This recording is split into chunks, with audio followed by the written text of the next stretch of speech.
ఇవాళ ఫిబ్రవరి 12వ తారీఖు నాడు మరి ఒక చరిత్రాత్మకమైనటువంటి ప్రదేశంలో మళ్ళీ ఒకసారి తెలంగాణ ఉద్యమకారులందరినీ కలుసుకోవడం, వారందరితోని సమావేశం ఏర్పాటు చేసుకోవడం నిజంగా నేను ఒక రకంగా సిగ్గుపడుతున్నాను, ఇంకొక రకంగా అందరం కలిసి ముందడుగేస్తున్నందుకు సంతోషపడుతున్నాను.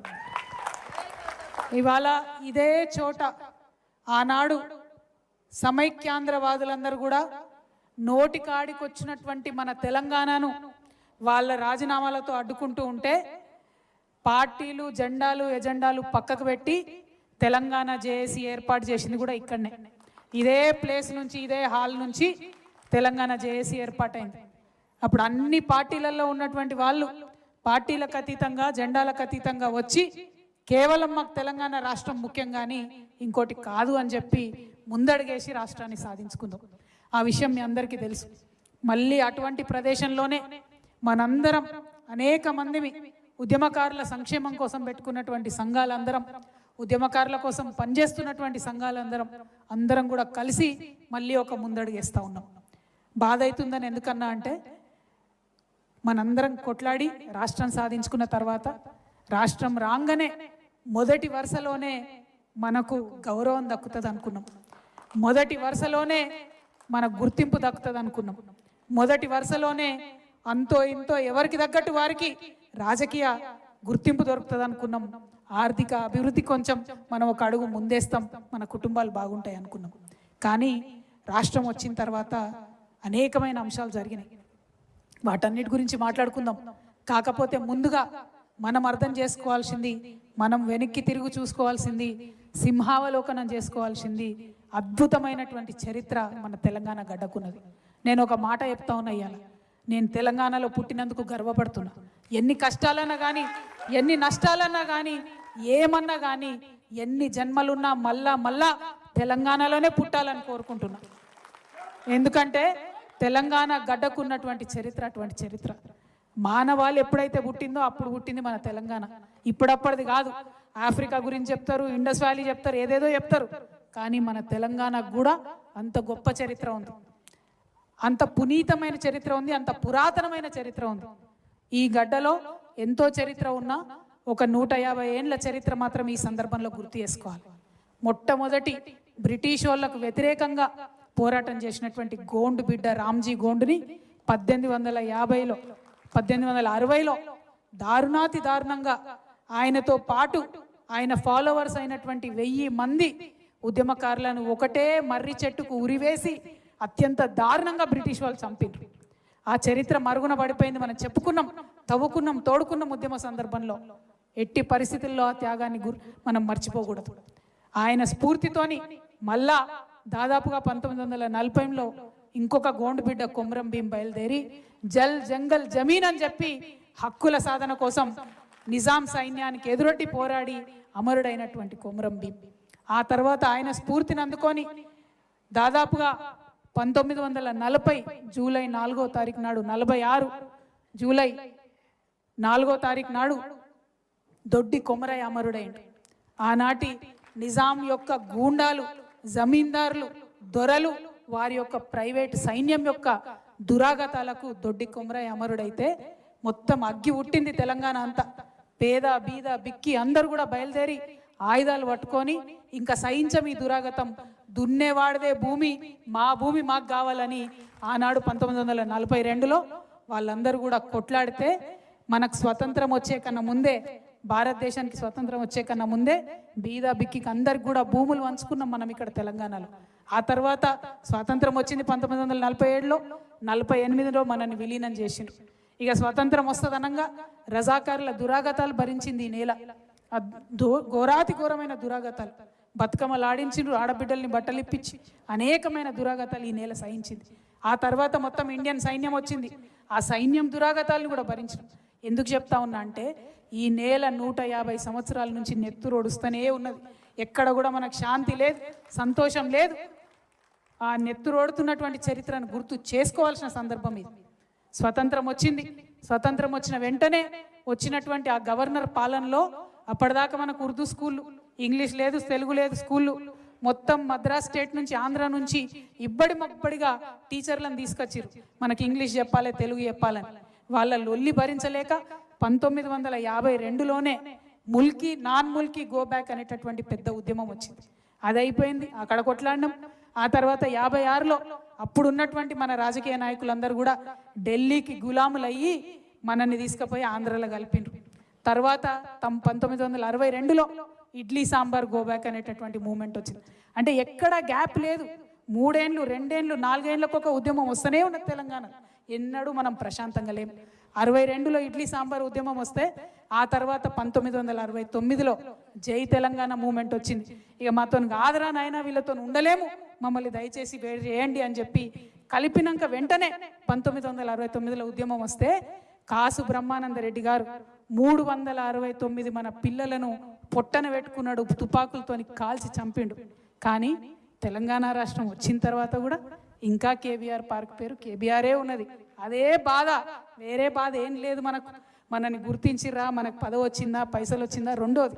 ఎందుకు బాధపడుతున్నాం ఇవాళ అంటే, ఏ అంశాల కోసమైతే కొట్లాడినామో, ఏ గౌరవం కోసమైతే కొట్లాడినామో, ఏ చేదు గుర్తులైతే ఉండొద్దు అనుకున్నామో అవి ఇంకా మిగిలే ఉన్నాయి. అదే పెద్ద బాధ, వేరే బాధ ఏం లేదు. ఇవాళ మనం 1969 దాటుకున్నాం. ఆ తర్వాత దాదాపుగా 20 సంవత్సరాలు నేల నిజంగా ప్రతి ఊర్లో నెత్తురు పూలు ఊసినట్టే నక్సలైట్ ఉద్యమంలో పోయినటువంటి మన బిడ్డలను ఘోరాతి ఘోరంగా రాజ్యం పొట్టన పెట్టుకున్నది. అది చూసుకుంటా ఉన్నాం మనం. 1970 నుంచి దాదాపు 95 వరకు తెలంగాణ గురించి ఎక్కడ పెద్దగా చర్చ రాలే. ఎందుకంటే జై తెలంగాణ అన్నోళ్ళ నల్ల ఎత్తుకపోడు సంపుడు. నాకు తెలిసి వరంగల్లో పద్మాక్షమ్మ గుట్ట ఇప్పటి వరకు కూడా నెత్తురోడుతూనే ఉన్నట్టుందని నేను అనుకుంటా ఉన్నా. మరి అటువంటి సందర్భంలో 1995లో అనేక మంది విప్లవ వీరులు, ప్రజా సంఘాలు, జనశక్తి ఆధ్వర్యంలో బయటకు వచ్చి వరంగల్ డిక్లరేషన్ చేసిండ్రు. అప్పుడు పుట్టింది మళ్ళీ ఒకసారి అగ్గి. వరంగల్ డిక్లరేషన్ చేసి గద్దరన్న నాకు తెలిసి మొదటిసారి బయటకు వచ్చి జనంలోకి వచ్చి ప్రజానాట్య మండలి నుంచి మా తెలంగాణ మాకు కావాల్సిందే అని నినదించిండు.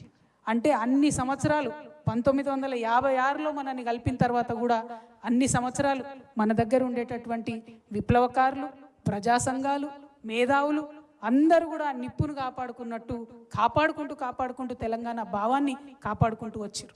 ఆ తర్వాత కలిసొచ్చే కాలానికి నడిసొచ్చే కొడుకు ఉడతాడు అన్నట్టు 2001లో కేసీఆర్ గారు పార్టీ పెట్టి ఆ యొక్క నిప్పు ఏదైతే ఉందో దాన్ని ఆయన అగ్గి రాజేసిండు. దాన్ని మొత్తం మన తెలంగాణ సమాజం అంతా కూడా ఆయన చుట్టూ నిలబడి కొట్లాడి కలబడి 2014లో తెలంగాణ తెచ్చుకున్నాం. ఆ విషయం మనందరికీ తెలిసింది. తెలంగాణ తెచ్చుకున్నాక ఏదైతే మనం ఆలోచన చేసినామో, ఏదైతే గౌరవం ఉద్యమకారులకు దక్కుతుంది అనుకున్నామో, కొంతమందికి అక్కడక్కడ పదవులు వచ్చినాయి, కొంతమందికి ఎమ్మెల్యే సీట్లు వచ్చినాయి, కొంతమంది జెడ్పీటీసీ లైన్రు, కొంతమంది ఎంపీపీ లైన్రు, కొంతమంది చైర్మన్ లైన్రు, కొంతమంది మంత్రులు లైన్రు. మన బాధ ఏంటంటే నిన్నటిదాకా నా పక్కన భుజం తట్టి పనిచేసి నడిచినటువంటి నాయకుడు ఎమ్మెల్యే అయితే ఏం సోదరా అని దగ్గరికి తీసుకుంటాడు అనుకుంటే నువ్వెవడరా అన్నట్టు చూడడమే మన బాధ. ఇది నా బాధ కాదు, ఖమ్మం నుండి వచ్చినటువంటి మిత్రులు మాట్లాడుకుంటే చెప్పిండ్రు. నిన్న మొన్నటి కాడ మన కాడ ఉన్నోడే ఎమ్మెల్యే అయితే మనకేదో జరిగిపోతుంది అనుకుంటే వాడు మనని పురుగును చూసినట్టు చూస్తే ఆ బాధ, అవమానం ఎంత దారుణంగా ఉంటుందో మీ అందరికి కూడా తెలుసు. పదే చెప్పిరు మనోళ్ళు. అదొక రకమైతే అప్పటి కూడా సర్లే మనోడే కదా, మారుతాడు కదా, అది ఇది అనుకున్నాం. కానీ ఎవరైతే తెలంగాణ ఉద్యమాన్ని వ్యతిరేకించిరో, ఎవరైతే సమైక్యాంధ్ర వాదాన్ని సపోర్ట్ చేసిరో వాళ్ళందరూ కూడా టీఆర్ఎస్ పార్టీలోకి రావడం ఎవ్వరం కూడా తట్టుకోలేకపోయినాం. వాళ్ళు వచ్చి మనం ఎవరి ఇండ్ల మీదకైతే పోయినామో, ఎవరైతే పోలీసులను పెట్టి మనను కొట్టించిండ్రో, మన ఈపుల మీద లాఠీలు ఇరిచిండ్రో వాళ్ళందరూ వచ్చి మన కేసీఆర్ పక్కన కూర్చుంటారు ఏందని బాధ తప్పితే ఇంకో బాధ లేదు ఉద్యమకారులకు. ఇవాళ ఇక్కడ ఉన్న ప్రతి ఒక్కరు అదే అన్నారు. ఎవ్వరం సార్ని తిట్టాలనుకుంటలేం, కేసీఆర్ గారిని తిట్టాలనుకుంటలేం. ఎందుకు బాధపడుతున్నామంటే 10 ఏళ్ళు రాజ్యం ఇస్తే టీఆర్ఎస్ పార్టీ ఎందుకు న్యాయం చేయలేదన్నది మాత్రం ఖచ్చితంగా అడిగి తీరాల్సినటువంటి ప్రశ్ననే. కేశవరావు జాదవ్ గారు చనిపోతే ఎందుకు ఆయనకు అధికార లాంఛనాలతోని అంత్యక్రియలు జరగలేదని అడగాల్సినది. అందులో ఎటువంటి అనుమానం లేదు. ఎవరికి జరిగినాయి అధికార లాంఛనాలతో అంత్యక్రియలు? ఆ పేర్లు నేను చెప్పదలుచుకోలే. చాలా మందికి జరిగినాయి, మన ప్రాంతం వాళ్ళకు కాని వాళ్ళకు కూడా అధికార లాంఛనాలతో అంత్యక్రియలు జరిగినాయి తప్పితే ఉద్యమకారులకు జరగలేదనేటటువంటి బాధ.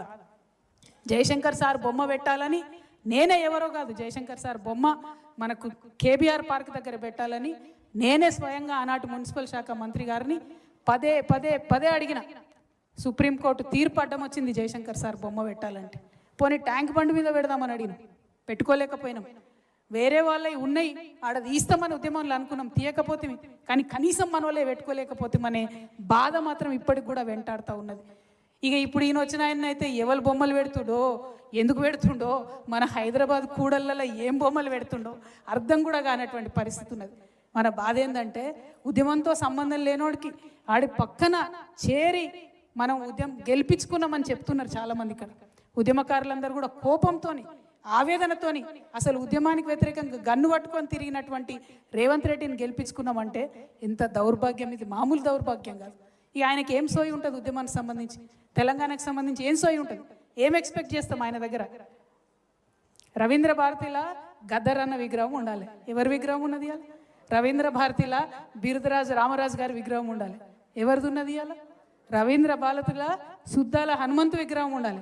ఎవరి విగ్రహం ఉన్నది ఇవాళ? మరి ఇటువంటి సందర్భాన్ని బాధపడి ఏం లాభం?